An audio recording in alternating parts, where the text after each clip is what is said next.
కళ్ళు మూసుకొని కళ్ళు తెరిచేసరికి అప్పుడే 9 నెలలు గడిచిపోయింది. నిజంగా 2019 నుంచి 2024 మన ప్రభుత్వం ఉన్నప్పుడు, అంటే వైఎస్ఆర్సిపి జగన్ 1 పరిపాలన ఉన్నప్పుడు మనమంతా కూడా ఆ 5 ఏళ్ళు చరిత్రలో ఎప్పుడు చూడని విధంగా, ఇంతకుముందు ఎప్పుడైనా ఇది సాధ్యమేనా అని అనుకునే పరిస్థితి నుంచి కాదు, లేదు, ఇది సాధ్యం అవుతుంది అని చెప్పి చరిత్ర మార్చిన పాలన చూపించగలిగిన పాలన ఎక్కడైనా జరిగింది అని అంటే అది వైఎస్ఆర్ కాంగ్రెస్ పార్టీ పాలనలోనే మాత్రమే జరిగిందని చెప్తాను. ఈరోజు పరిస్థితి ఏమిటి అని చెప్పి ఒక్కసారి చూస్తే, నేను చెప్పిన ప్రతి అంశంలో కూడా ఒకవైపున సూపర్ 6 గాలికి ఎగిరిపోయింది, సూపర్ 7 గాలికి ఎగిరిపోయింది, ఎన్నికలప్పుడు చెప్పిన మేనిఫెస్టో చెత్తబుట్టలోకి వెళ్ళిపోయింది, ప్రజలకు ఇచ్చిన మాటలు మోసాలుగా తేలిపోయాయి.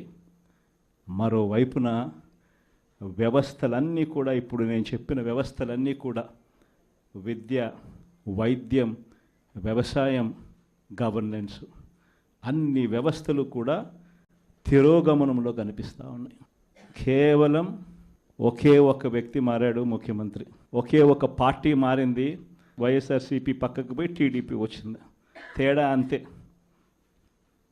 ప్రతి వ్యవస్థ తిరోగమనం, ప్రజలకు అంతవరకు అందుతూ ఉన్న ప్రతి పథకం రద్దు, వీళ్ళు చేస్తామన్న ప్రతి పథకము మోసం, అబద్ధం.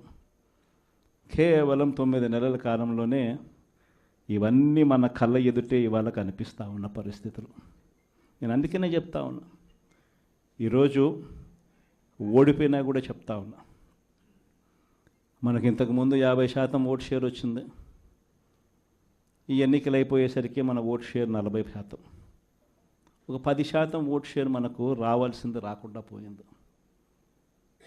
కారణం, ఆ రోజు కేవలం మీ జగన్ అబద్ధాలు చెప్పలేకపోయాడు, అదొక్కటే కారణం. కానీ నేను చెప్తా ఉన్నా, మీ జగన్ అబద్ధాలు చెప్పలేకపోయాడు కాబట్టి అధికారానికి మనం దూరం అయ్యాం. కానీ అధికారానికి దూరం అయినా కూడా మీ జగన్ మీ గుండెల్లోనూ మీ మనసుల్లోనూ లీడర్ అంటే ఇలా ఉండాలి అని చెప్పి మాత్రం ముద్ర వేయగలిగారు. కారణం ఏమిటంటే, రాజకీయాల్లో ఉన్నప్పుడు విలువలు ఉండాలి, రాజకీయాల్లో ఉన్నప్పుడు విశ్వసనీయత అన్న పదానికి అర్థం తెలియాలి. ఈ జగన్, మీ జగన్ మరో 30 సంవత్సరాలు రాజకీయాల్లోనే ఉంటాడు. ఈరోజు తెలుగుదేశం పార్టీ కార్యకర్తలు, తెలుగుదేశం పార్టీ నాయకులు ఏ ఒక్కరూ కూడా ఏ ఇంటికి వెళ్ళే పరిస్థితి లేదు. వీళ్ళు గన ఇళ్ళకు పోవడం మొదలు పెడితే, వీళ్ళు గన ప్రజల్లో తిరగడం మొదలు పెడితే ఏమవుతుంది? ఆ ఇంట్లో నుంచి ఆ చిన్నపిల్లలు మొదలు పెడతారు, ఏమంటారు? నా 15,000 ఏమైంది, నా 15,000 ఏమైంది, నా 15,000 ఏమైందని. ఆ ఇంటికి వెళ్ళినప్పుడు ఆ ఇంట్లో ఆ చిన్నపిల్లల తల్లులు, ఆ పిన్నమ్మలు అడుగుతారు, ఏమని? నా 18,000 ఏమైంది, నా 18,000 ఏమైంది, నా 18,000 ఏమైందని. ఆ ఇళ్ళకు పోతే ఆ అమ్మలు, ఆ పిన్నమ్మల అత్తలు, వాళ్ళ అమ్మలు వాళ్ళేమడుగుతారు? మాకు 50 ఏళ్ళ వయసు వచ్చింది, మాకు 50 ఏళ్ళ వయసు వస్తూనే మీరేమన్నారు? మా 48,000 ఏమైంది, మా 48,000 ఏమైంది, మా 48,000 ఏమైంది అని అడుగుతారు. ఆ ఇళ్ళకు పోయినప్పుడు ఆ రైతులు ఏమడుగుతారు? మా 20,000 ఏమైంది, మా 20,000 ఏమైంది, మా 20,000 ఏమైంది అని అడుగుతారు. ఆ ఇళ్ళల్లో నుంచి ఆ 20 ఏళ్ళ పిల్లాడు, ఆ పిల్లాడు ఉద్యోగం వెతుకుతా ఉన్న 20 ఏళ్ళ పిల్లాడు ఏమంటాడు? నా 36,000 ఏమైంది, నా 36,000 ఏమైంది, నా 36,000 ఏమైంది అని. ఇలా చంద్రబాబు నాయుడు గారిని, ఆయన కూటమిని, ఆయన నాయకులను, ఆయన కార్యకర్తలను ఏ ఒక్కరూ కూడా ఇళ్ళకు వెళ్ళి, గ్రామాలకు వెళ్ళి, ఇళ్ళకు వెళ్ళి ఎవరిని కూడా వీళ్ళు కనీసం పలకరించే పరిస్థితి కూడా లేదు. పలకరిస్తే వీళ్ళే అన్నారు, మేము సూపర్ 6 ఇవ్వలేకపోతే, సూపర్ 7 ఇవ్వలేకపోతే ఏమన్నారు? కాలర్ పట్టుకోమని మీరే అడిగారు కదయ్యా, మీరే చెప్పారు కదయ్యా. చెప్పడమే కాకుండా బాండ్లు కూడా ఇచ్చారు. ఇదిగో బాండు, రాసుకో బాండు, ఇదిగో మీ దగ్గర పెట్టుకోండి అని బాండ్లు కూడా ఇచ్చినారు. బాబు షూరిటీ, భవిష్యత్ గ్యారంటీ అని కూడా బాండ్ ఇచ్చినారు. మరి ఈరోజు ఏంది? బాబు షూరిటీ,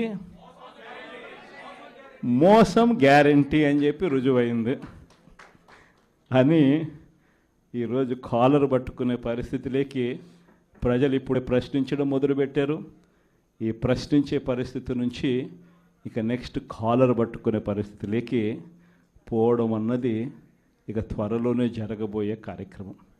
నేను ఇవాళ మీ అందరికీ కూడా ఈ విషయాలన్నీ ఎందుకు చెప్తున్నానంటే, అన్ని రకాలుగా ఈ ప్రభుత్వం ఫెయిల్ అయిపోయింది. ఈరోజు ఈ ప్రభుత్వంలో జరుగుతూ ఉన్నది ఏమిటి అని అంటే, స్కాములు తప్ప ఇంకా ఏమీ జరగడంలో. ఈరోజు రాష్ట్రంలో ఒక ముఖ్యమంత్రిగా ఒక పాలన సాగించేటప్పుడు, ఒక పార్టీ అధికారంలో ఉండి పాలన సాగించేటప్పుడు ప్రతి పార్టీకి కానీ, లేకపోతే ప్రతి ముఖ్యమంత్రికి కానీ, ఆ ప్రతి నాయకుడికి కానీ, ఆ పార్టీకి సంబంధించిన ప్రతి నాయకుడికి కానీ ఏమనిపించాలి? అదిగో మా నాయకుడు, కాలర్ ఎగరేసుకొని చెప్తున్నాం, తన పలానావాడు మా నాయకుడు అని చెప్పుకునే పరిస్థితి ఉండాలని ప్రతి నాయకుడు అనుకుంటాడు. ఈరోజు పరిస్థితి ఏమిటి? ఎందుకు వీళ్ళంతా అధికారంలో ఉన్నారు అని అంటే, వీళ్ళకే తెలియదు ఎందుకు అధికారంలో ఉన్నారని. ఒకే ఒక కారణం వీళ్ళంతా అధికారంలో ఉండడానికి, అది దోచుకోవడం, దోచుకున్నది పంచుకొని తినుకోవడం. ఇది తప్ప ఇంకేమైనా కనిపిస్తూ ఉందా? ఈరోజు లిక్కర్ స్కామ్, మద్యం స్కామ్, ఇసుక స్కామ్, ఈరోజు నియోజకవర్గంలో ఏమి జరగాలన్నా, మైనింగ్ జరగాలన్నా, నియోజకవర్గంలో ఫ్యాక్టరీ నడపాలన్నా, ఈరోజు ఏది జరగాలన్నా ఎమ్మెల్యేకి ఆయనకి ఎంత ఇవ్వాలా, ఎమ్మెల్యే చంద్రబాబు నాయుడు గారికి ఎంత ఇవ్వాలా. ప్రతి విషయంలోనూ స్కామ్. నియోజకవర్గంలో యథేచ్ఛగా మన కళ్ళ మొదటనే పేకాట క్లబ్బులు జరుగుతూ ఉన్నాయి. యథేచ్ఛగా ఇవన్నీ జరుగుతూ ఉన్నాయి మన కళ్ళ ఎదుట. ప్రశ్నించే స్వరం ఎవరైనా ప్రశ్నిస్తే ప్రశ్నిస్తారేమో అని, ప్రశ్నించకూడదు అని ఏకంగా చిన్నపిల్లలను కూడా చూడుకోకుండా వాళ్ళందరినీ సోషల్ మీడియా కింద 111 సెక్షన్ పెట్టి, అంటే ఆర్గనైజ్డ్ క్రైమ్ అంట. సోషల్ మీడియాలలో నువ్వు చేసే తప్పును ప్రశ్నిస్తే ఎందుకయ్యా సూపర్ 6 ఇవ్వడం లేదు, ఎందుకయ్యా సూపర్ 7 ఇవ్వడం లేదు అని చెప్పి ప్రశ్నిస్తే ఆర్గనైజ్డ్ క్రైమ్ అట. టెర్రరిస్టులకు పెట్టే క్రైమ్ ఆర్గనైజ్డ్ క్రైమ్ అని పోస్టింగ్ను పెట్టిన వాళ్ళను, చిన్నపిల్లలను కూడా చూడుకోకుండా వాళ్ళందరినీ జైలులో పెట్టి 40 రోజులు, 30 రోజులు, 50 రోజులు రకరకాల స్టేషన్ల చుట్టూ తిప్పి, రకరకాల జిల్లాలన్నీ తిప్పి వాళ్ళందరినీ కూడా ఇబ్బందులు పాలు చేసే కార్యక్రమం జరుగుతూ ఉంది. కానీ ఒకటి చంద్రబాబు నాయుడు మర్చిపోతూ ఉన్నాడు. ఎప్పుడైనా కూడా మంచి పేరు తెచ్చుకొని ప్రజల్లో పాలన సాగిస్తే ప్రజలు మళ్ళీ ఎన్నుకుంటారు.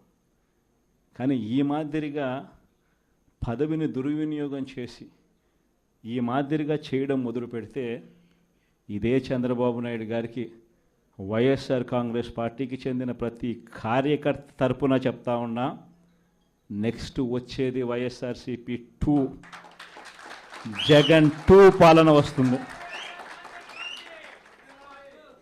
ఎవడెవడైతే ఈ మాదిరిగా చేశాడో, ఎవడిని వదిలిపెట్టమని చెప్పి సందర్భంగా కూడా ఖచ్చితంగా చెప్తాను.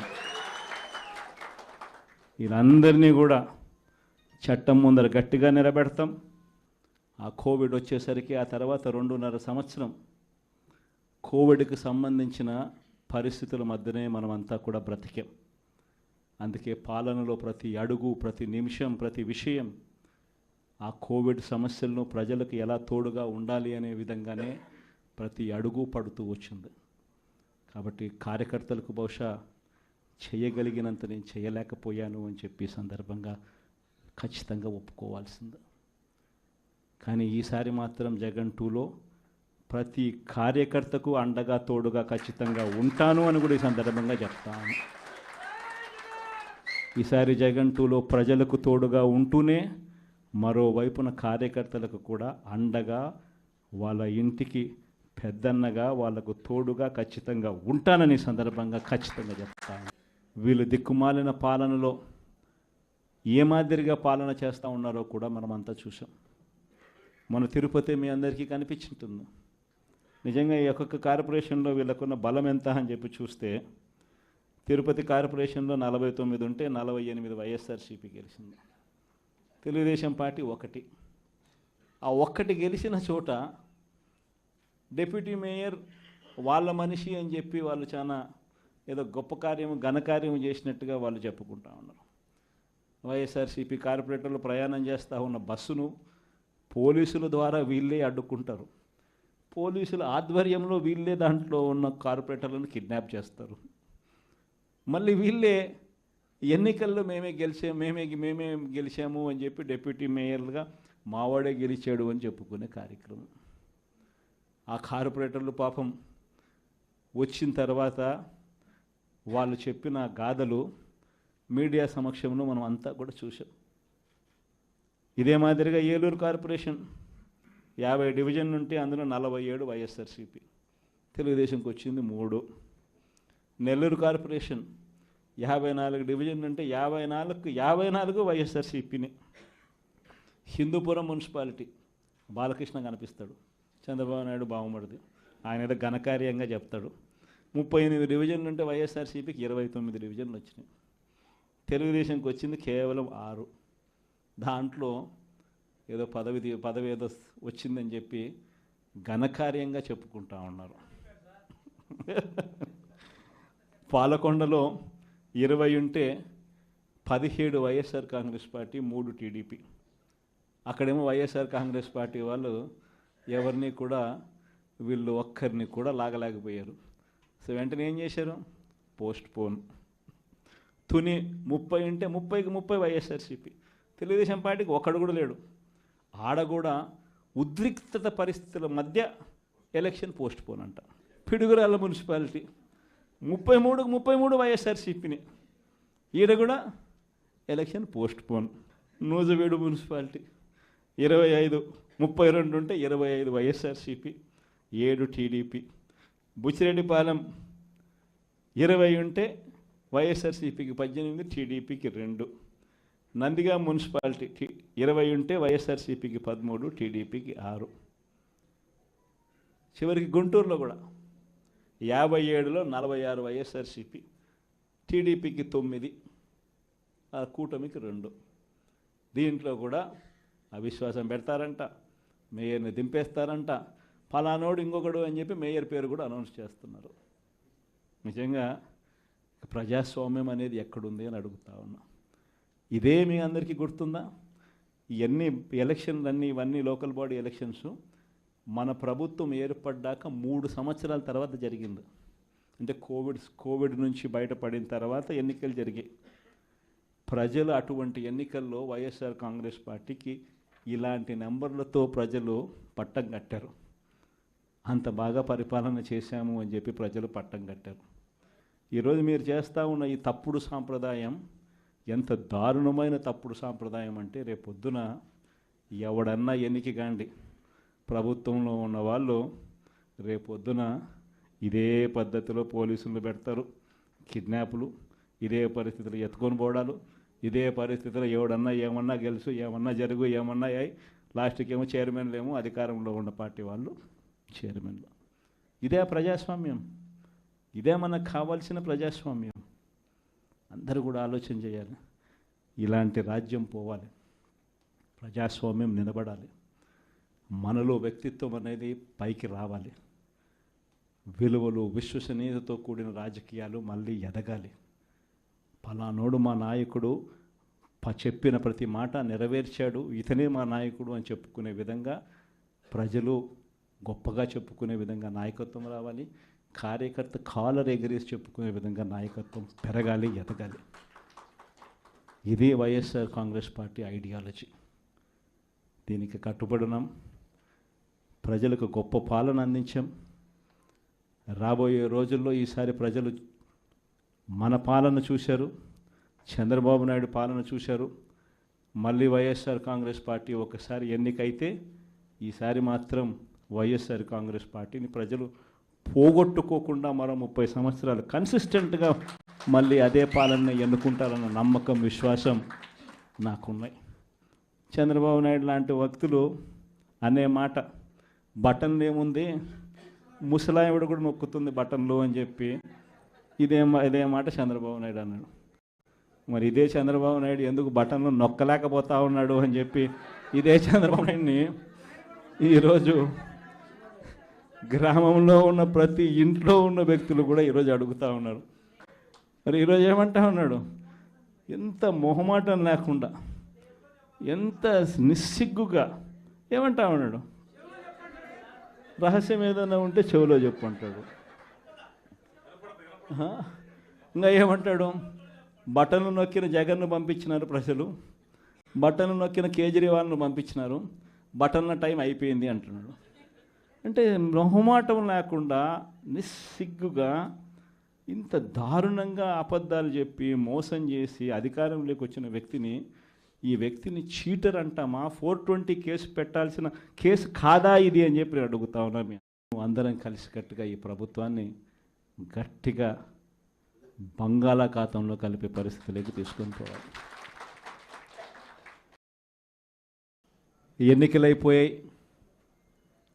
దాదాపుగా 9 నెలలు కళ్ళు మూసుకొని కళ్ళు తెరిచేసరికి అప్పుడే 9 నెలలు గడిచిపోయింది. నిజంగా 2019 నుంచి 2024 మన ప్రభుత్వం ఉన్నప్పుడు, అంటే వైఎస్ఆర్సిపి జగన్ 1